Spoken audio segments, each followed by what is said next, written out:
ब्रह्म हम लोगों के इशारे पर नाच रहा है।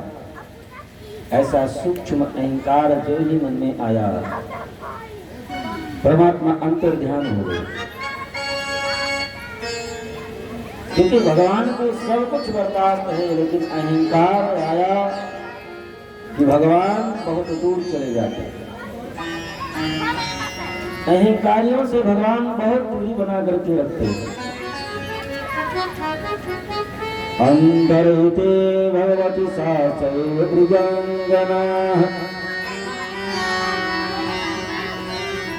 जो ही भगवान अंतर ध्यान हुए तो ये गोपियां उसी प्रकार से छटपटाने लगी जैसे कोई मणिधर सर्प का मणि कोई छीन ले, जैसे मछली को पानी से बाहर निकाल करके कोई कर दे। उसी प्रकार से ये कन्हैया से मिलने के लिए छटपटाने लगे। तासां तत्सोगमतं क्षमानं च केशवः प्रसमाय प्रसादाय तत्रैवन्तरधीयतः। वहीं पर एक पीपल का वृक्ष लगा हुआ था और पीपल के वृक्ष से पूछने लगी कि आपने हमारे कन्हैया को देखा? आपकी बड़ी बड़ी टहनियां हैं, आपने देखा होगा। पीपल का पत्ता हिला। गोपियों ने कहा ये हम लोगों को क्यों बताए?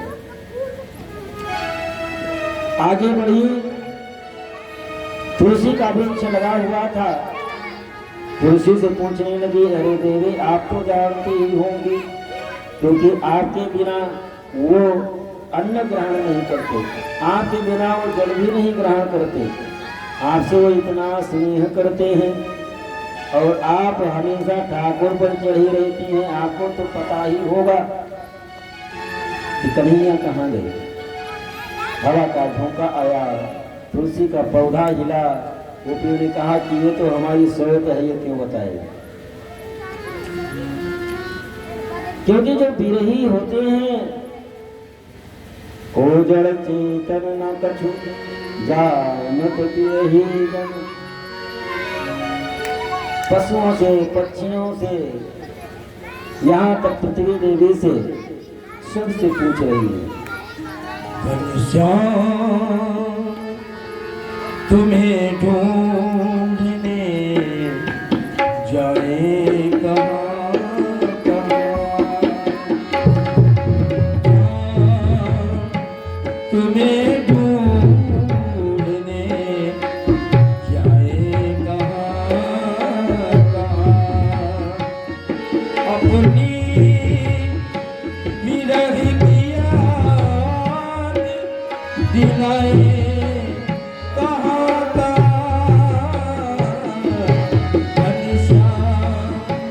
तुम्हें ढूंढने जाए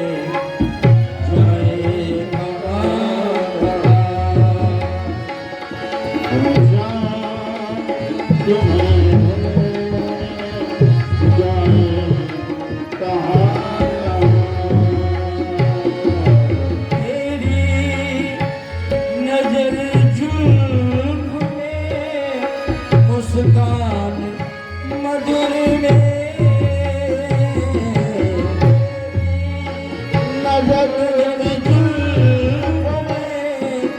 मुस्कान मधुर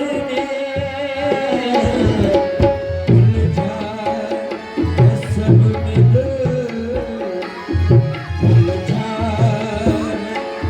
सब में दिल को छुड़ाए कहाँ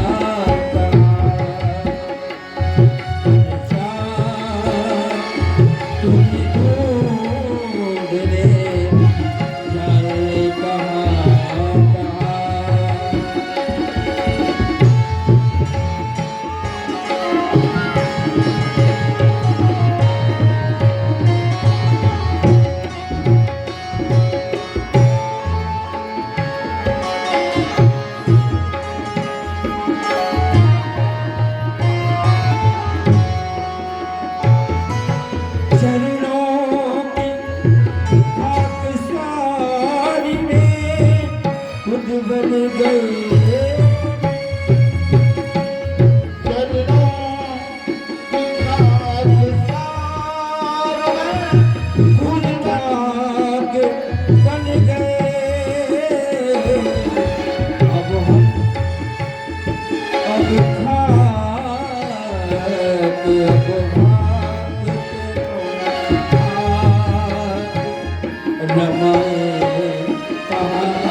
कन्हैया के विरह में ऐसे व्याकुल हुई, ढूंढते ढूंढते कन्हैया जब न मिले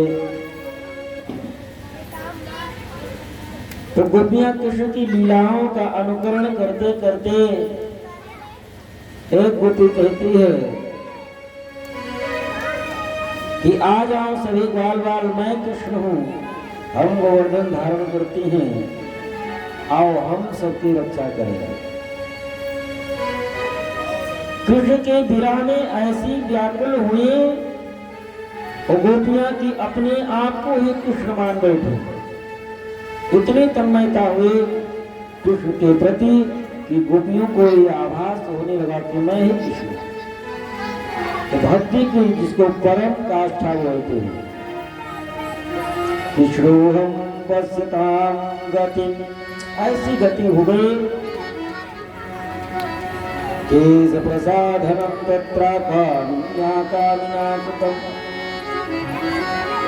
इस प्रकार से ढूंढते ढूंढते सभी गोपियां बीच में श्री राधा रानी भी मिली, उनको भी साथ मिली और यमुना जी के किनारे आ गए।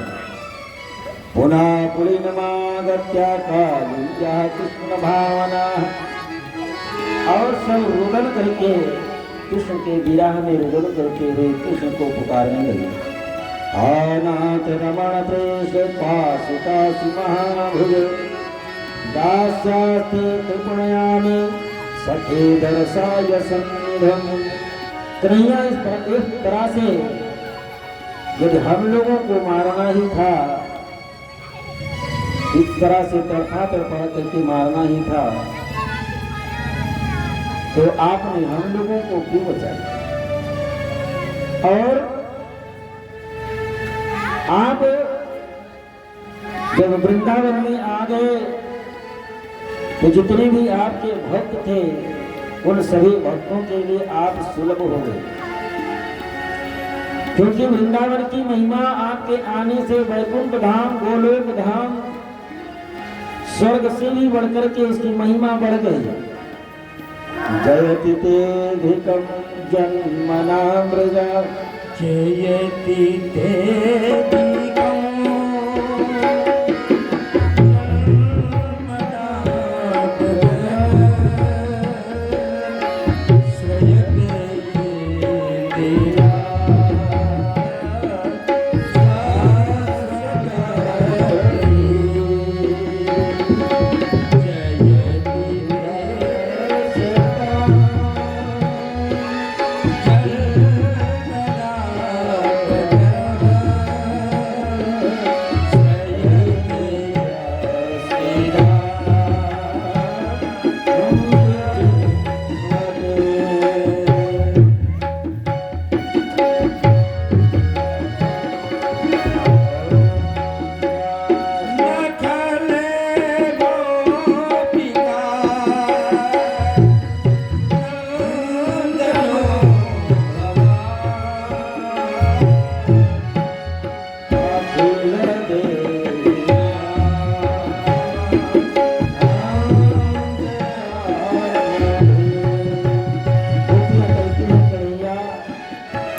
से गोकुल की इतनी महिमा हो गई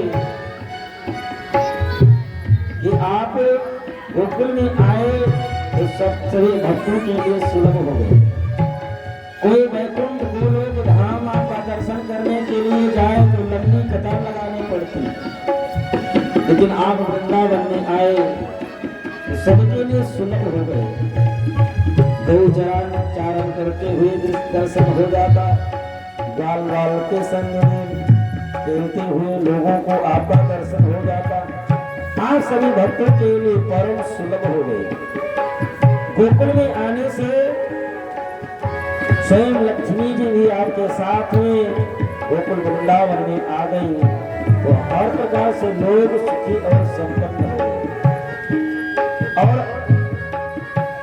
आपसे नेह लगा करके हम लोगों ने क्या गलती की, आप इस तरह से क्यों मारना चाहते? जब मारना ही था तो आप बचाएंगे। जब जंगल में आग लगी थी, उसी जंगल में आग में हम लोगों को जल जाने देना चाहिए था।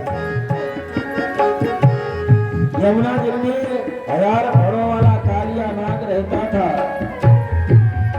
उसके बीच से हम लोगों को मर जाने दिए देते आप। हजारों दैत्य आए, उन दैत्य से आपने हम लोगों की रक्षा क्यों की? गुरुओं के द्वारा हम लोगों को मर जाने दिया होता।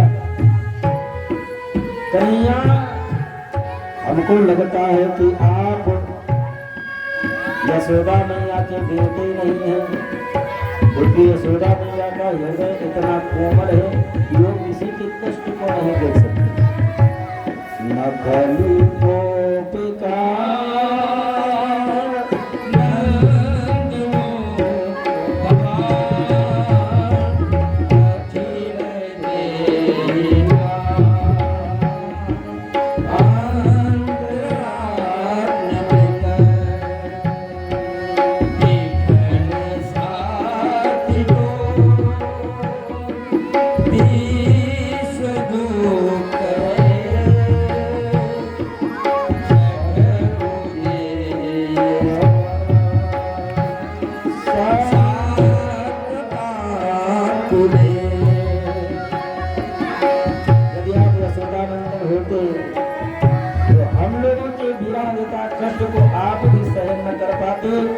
और हमारे सामने आ जाते। कन्हैया, आप यही कह रहे होंगे कि इतनी पीड़ा व्याकुलता है तो अपने शरीर को क्यों नहीं छोड़ देती? तो कन्हैया, शरीर से प्राण निकले तो कैसे निकले? क्योंकि हमेशा जो आपकी ये कथा अमृत है, जो आपकी एक कथा सुधा है, जो हमेशा कान में पड़ा करता है, ये प्राण को निकलने ही नहीं देता। तब कथा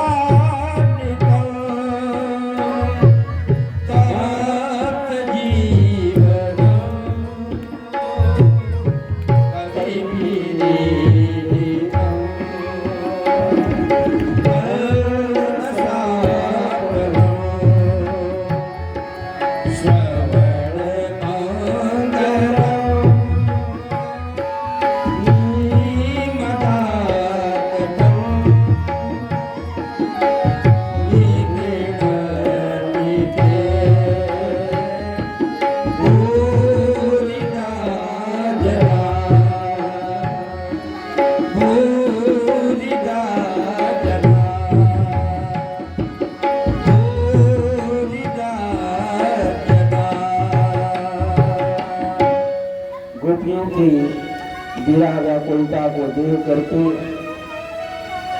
कन्हैया प्रकट हुए। तस्मात् माहुचूरे श्यामानकमुखाम्बुजा पिता पीताम्बरधरा सृग्वी साक्षान्मन्मथमन्मथा। इतना सुंदर सौंदर्य है कन्हैया का, इनके रूप सौंदर्य को देख करके कामदेव ही लज्जित हो रहा है। और पीताम्बर लेकर के प्रकट हुए, जो पीताम्बर ओढ़ करके नहीं, पीताम्बर हाथ में लेकर के। क्यों? क्योंकि हमारे भक्तों के से जो आंखों से आंसू प्रवाहित हो रहा है इसको पोंछने के लिए। अब जब कन्हैया ये समझ गए कि पूर्ण रूप से गोपियां समर्पित हैं, रास की तैयारी होने लगी, कामदेव भी आया, वो भी भगवान को ललकारा। कन्हैया ने कहा कि अब तुम्हारे अंदर हिम्मत है कि तुम ही आ जाओ। और इधर कैलाश पर्वत पर मैया पार्वती उस सज धज करके चलते हुए भोले बाबा ने देखा। भोले बाबा पार्वती जी से पूछने लगी कि ये किधर इतने सज धज करके तैयार होकर के, और हमसे बताया भी नहीं चल रही। पार्वती जी ने कहा कि मैं जा रही वृंदावन। क्यों? कन्हैया के रास उत्सव में सम्मिलित होने के लिए। तो भोले बाबा ने कहा मैं भी चलूंगा। भोले बाबा ने पार्वती से कहा कि मैं भी साथ चलूंगा। पार्वती ने कहा कि रास में पुरुषों का प्रवेश वर्जित है, वहां पर तो केवल गोपियों का ही प्रवेश है, जो गोपी का भाव रखने वाले हैं उन्हीं का प्रवेश है। तो भोले बाबा ने कहा कि हमको भी गोपी बना दो, हमको भी गोपी बना दो, हमको हमारा भी श्रृंगार कर दो, क्योंकि कन्हैया के रास में सम्मिलित होने के लिए मैं भी चलूंगा। एक कवि का बड़ा सुंदर भाव है, आइए आनंद लेते हैं। एक दिन वो भोले भंडारी बन करके ब्रजधारी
तेरे संग